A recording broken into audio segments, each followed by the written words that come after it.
thanks for stopping by my channel today.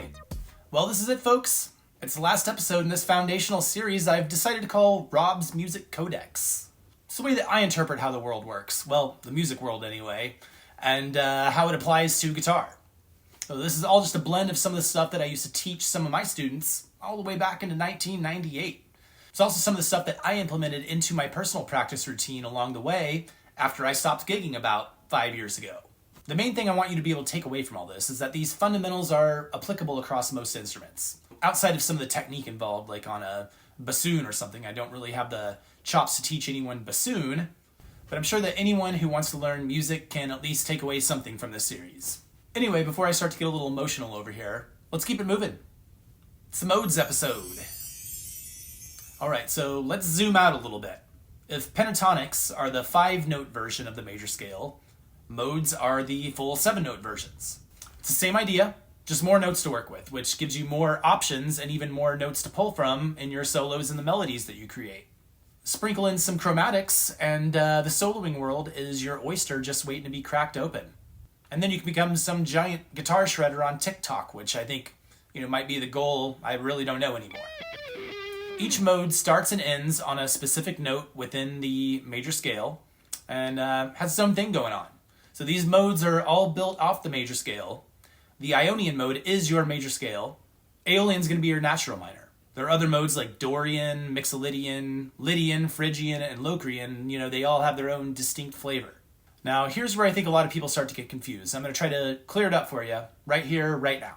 What I think confuses people when it comes to modes and, what's so special about them, especially to guitarists, is that they're usually taught their modes relative to one another. When you play them like this, we're going to be playing in the key of C major. We're going to be playing their modal counterparts, though, along with the C Ionian mode. But we're going to start down in E Phrygian. We're working it all the way up here to E Phrygian. Sorry if this bothers you, music theory purists, but, it's my show and that's how I'm going to do it. It's nice when laid out on guitar. There's not going to be any sharps and flats in any of these modes here. All right, so E Phrygian, we're working it up.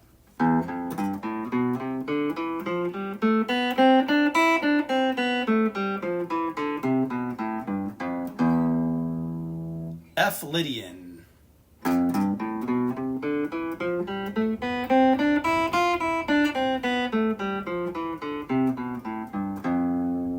G Mixolydian.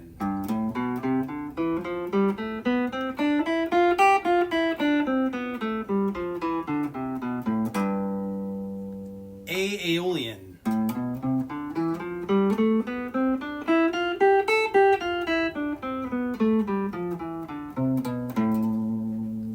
B Locrian.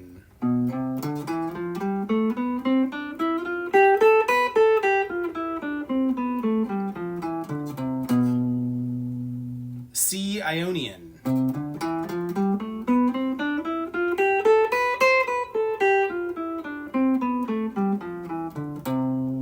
And D Dorian.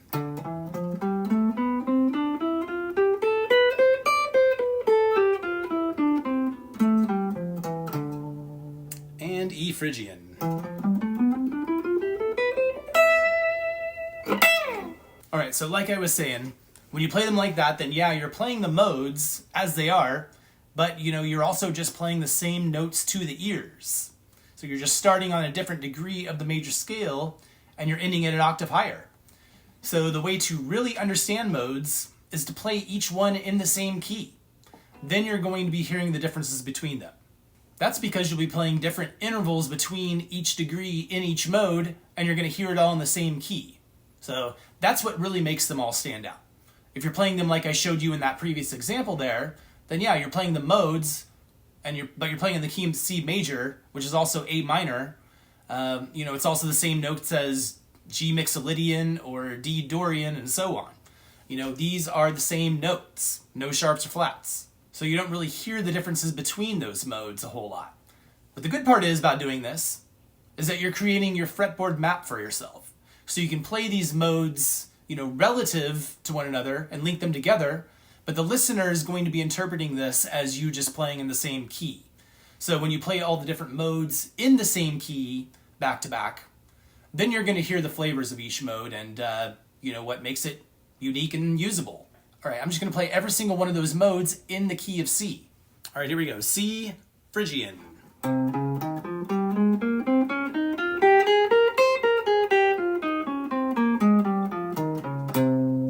C, Lydian.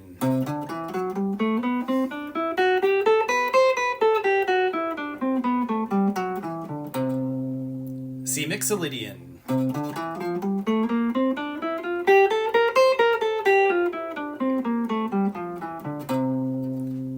C, Aeolian.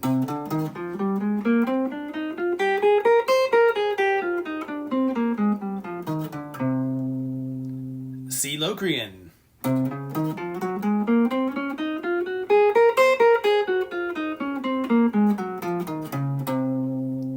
C, Ionian.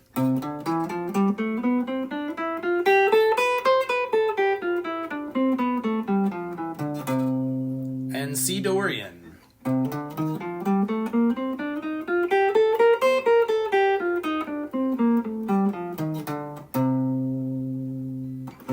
Alright, so every genre has its own musical colloquialisms, I guess we'll call it. Common licks and phrases that players use over and over again. Take the lick, for example. I first heard about this watching Adam Neely videos, and really have never been able to unhear it ever since. I hear it all the time in songs and in improvisational sections. There's some great videos out there and examples of the lick. This is what I would refer to as a musical colloquialism. I'd also throw dueling banjos out there. Do you want to speak the musical language of your genre?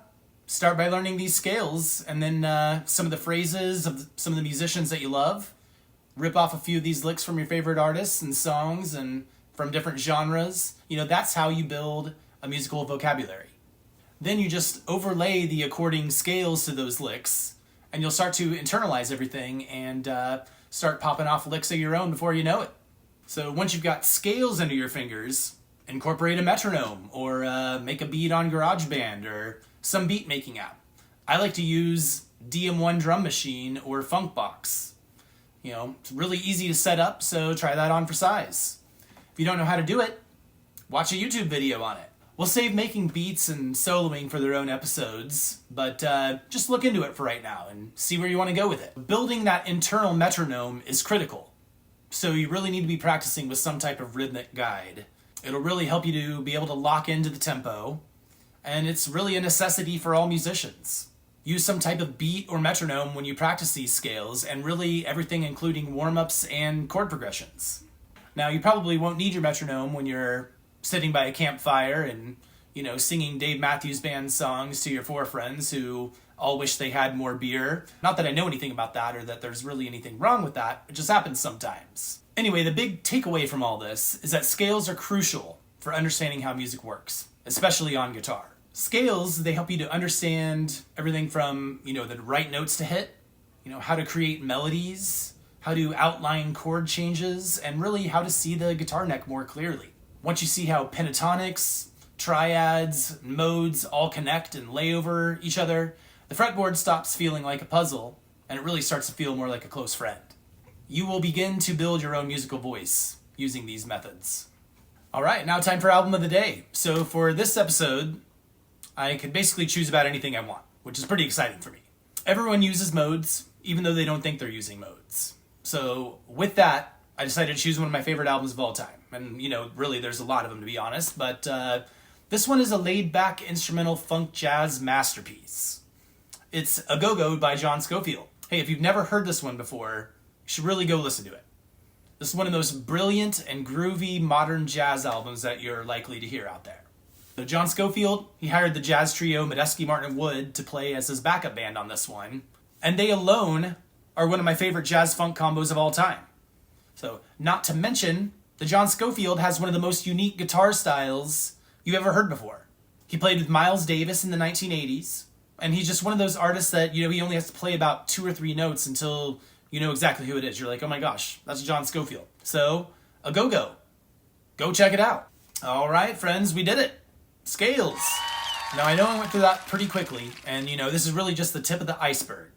My goal for this video and 9 video series, really, was just to get the fundamentals out there and build off that down the road from time to time. I put it all in a playlist called Rob's Music Codex, so please feel free to come back and refer to some of this information during your guitar playing and music learning journey. It's really all you need to know to get a really solid base for learning how to play guitar and how music theory applies to guitar and music overall. So the rest will be up to you. I mean, this series covers years of guitar lessons in about an hour and a half in total. We're going to be changing some things around a little bit, and we're going to be covering more musical ground than just guitar lessons moving forward.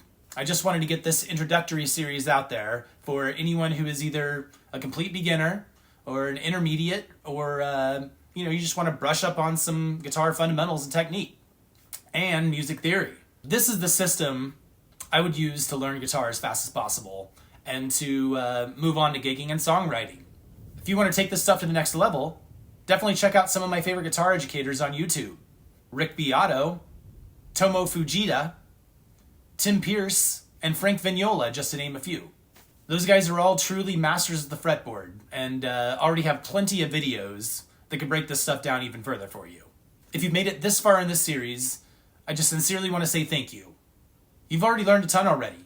Exercises, chord structure, fretboard visualization, chromatics, intervals, triads, chord progressions, and now you're ready to start playing lead and writing songs and melodies on your own by learning pentatonics and the modes of the major scale. If you enjoyed this video or learned something new, please do me a solid and hit that like button. And if you want to keep learning with me and see the new content I have planned for the future, please click subscribe and join me on this journey. In the future, we're going to be covering all sorts of guitar and music related content other than just guitar lessons. So if you have a favorite solo or lick or just want to say hi, drop a comment below. I'd love to hear from you. As always, keep learning, keep practicing, and keep being the amazing human that you are. I'll see you next time, friends.